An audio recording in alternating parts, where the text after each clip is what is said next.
Bonjour à tous, petit contexte avant ces interviews ont eu lieu à Corançon-Vercors durant la préparation de l'équipe de France masculine de biathlon. Donc la Fédération française de ski m'a autorisé à venir et à filmer ces interviews-là. Malheureusement, l'interview d'Éric Perrault n'a pas fonctionné, donc on ne l'aura pas, on aura les interviews de tous les athlètes de l'équipe de France A.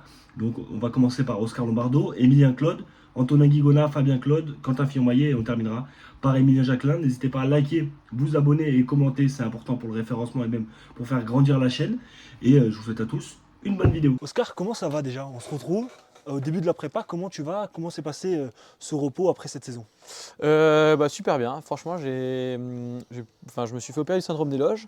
Ok. Donc, ce qui m'a permis de vraiment couper pendant 3 semaines où c'était compliqué de marcher. Enfin, je pouvais marcher, mais des faibles déplacements. Donc, j'ai vraiment coupé.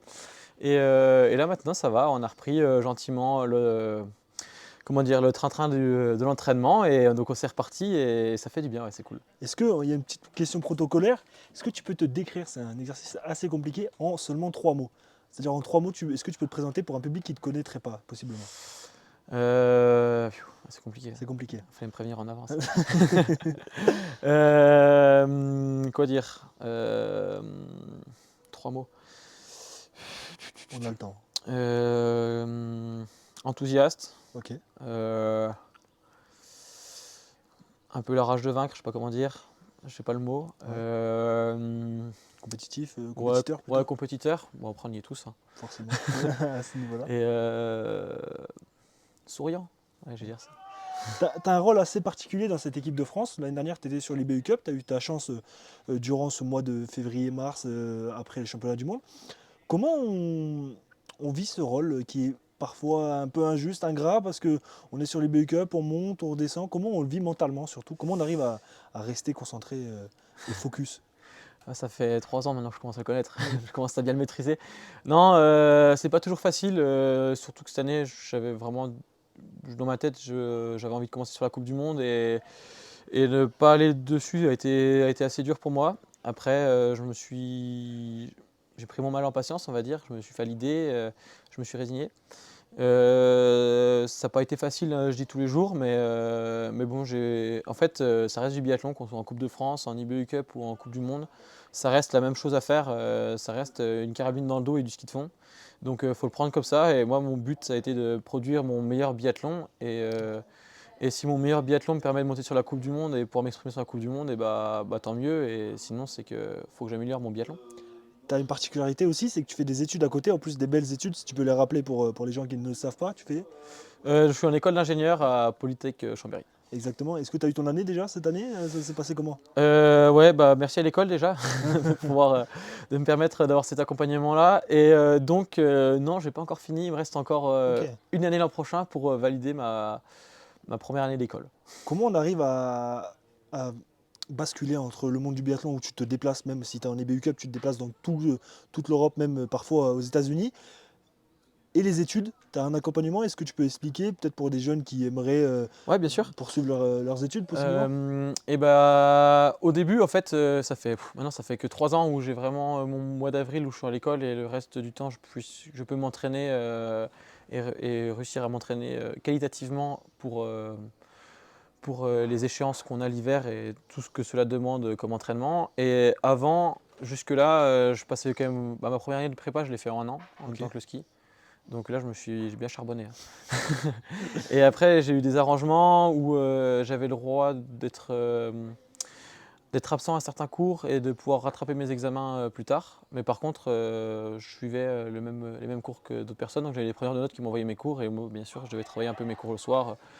Ou quand j'avais des temps libres, en fait, moi, c'était souvent passer à l'école, enfin sur mes cahiers, à travailler ce que je loupais. Donc voilà. Et donc après, il y a pas mal d'arrangements, hein. Ça dépend un petit peu, en fait, forcément du niveau et de ce qu'on arrive à produire. Et donc voilà, maintenant, là, depuis que je suis en équipe A, j'ai réussi à avoir C'était le but, hein, de toute façon, de réussir à avoir cet accompagnement-là, parce que sinon, c'est trop compliqué à ce niveau-là d'être présent. Le plus dur, c'est mentalement Ok. de réussir à gérer toute la pression que cela demande quand même, mine de rien, une saison de Coupe du Monde ou une saison à très haut niveau comme on fait là. Sur le circuit professionnel, ouais. Et, euh, et de revenir à l'école. Ça m'est déjà arrivé de finir le 31 mars la Coupe du Monde, de rentrer et d'être le lundi à l'école, quoi. Et c'est un choix. Pourquoi tu veux continuer à faire tes études en parallèle du monde du biathlon? Est-ce que c'est financier? Est-ce que c'est pour toi? Comment tu t'expliques ce choix qui est particulier? Parce qu'il n'y en a pas énormément qui font cette, surtout Polytechnique en plus, qui demande énormément de travail, quoi. Ça n'a rien à voir avec le financier déjà, c'est Ok. vraiment perso parce que c'est mon double projet, c'est quelque chose qui m'a toujours tenu à cœur. Ok.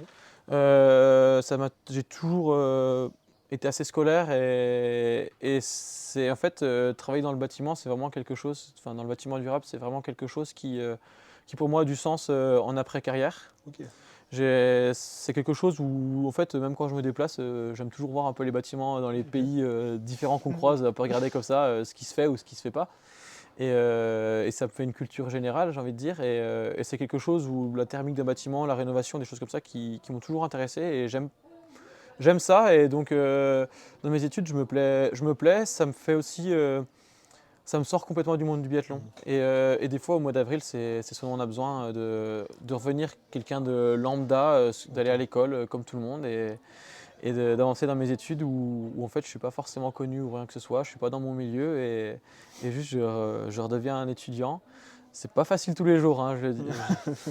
Il y a des fois, il y a des soirs, c'est quand même compliqué, mais c'est quelque chose oui, a du sens pour moi et qui fait partie de mon équilibre.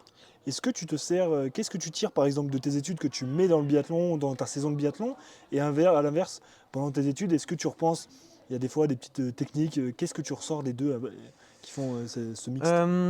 Je dirais que au niveau ski, ce qui m'apporte à l'école, c'est cette persévérance et ce côté de perfection, Ok, de toujours aller chercher le, le 10 sur le 10, mieux ouais. que je puisse produire. Donc Ok. bon, bah, des fois, c'est quand j'ai que 2 semaines de cours, bah, je vais essayer de produire ce que je peux le mieux avec ces 2 semaines-là sur mon examen. Et inversement, je dirais que l'école me permet d'être des fois plus réfléchi, ça me sort un peu de ce monde du biathlon et ça me ramène un peu à la vraie vie, si je puis Ok, dire. ok, Des étudiants, de quelque chose, des gens qui vont travailler 35 heures par semaine et qui se la donnent au travail comme nous on peut se la donner en ski, mais il y a un rapport différent en fait entre ces. Enfin, nous c'est une passion en fait le biathlon, on va s'entraîner, mais parce qu'on adore ça. Parce que l'hiver on adore les courses, mais il y a des jours où c'est pas facile pour nous aussi, et des fois tu peux penser à ces personnes-là je dirais plus les opérateurs, ok. qui ont. Enfin, pour en faire un stage ouvrier, du coup, pour le coup, avec mes études, ça fait partie du cursus. Et des fois, tu te rends compte qu'on a quand même vraiment beaucoup de chance pour être dehors et s'entraîner comme on le fait. Très bien. Et si là on avait une petite baguette magique et on se retrouvait la saison prochaine au même endroit, qu'est-ce qu'on peut te souhaiter et qu'est-ce que tu voudrais là avec cette baguette magique? Qu'est-ce qu'on devrait débriefer la saison prochaine au même endroit, sur la même table, sur cette même interview? Qu'est-ce qu'on aurait à débriefer pour toi? Qu'est-ce que tu souhaites sur cette saison? Bah, la médaille olympique, hein, je pense qu'on est Ok, beaucoup à la vouloir, à la chercher. Donc ça fait partie d'un des objectifs qui trotte de ma tête. Il y a ça et réussir à m'imposer dans cette équipe, de faire partie des 4 meilleurs, si je puis dire, de cette équipe. Donc c'est ok. des choses qui me motivent et que je cherche à atteindre maintenant depuis. Je cours un peu après ça depuis quelques saisons, mais bon, maintenant j'ai envie de m'imposer là, à ce niveau-là, de réussir à chercher régulièrement les top 10 en Coupe du Monde, voir des cérémonies des fleurs et des podiums. Très bien. Merci beaucoup. Pas de souci. Merci. Bah nickel, hein. Parfait.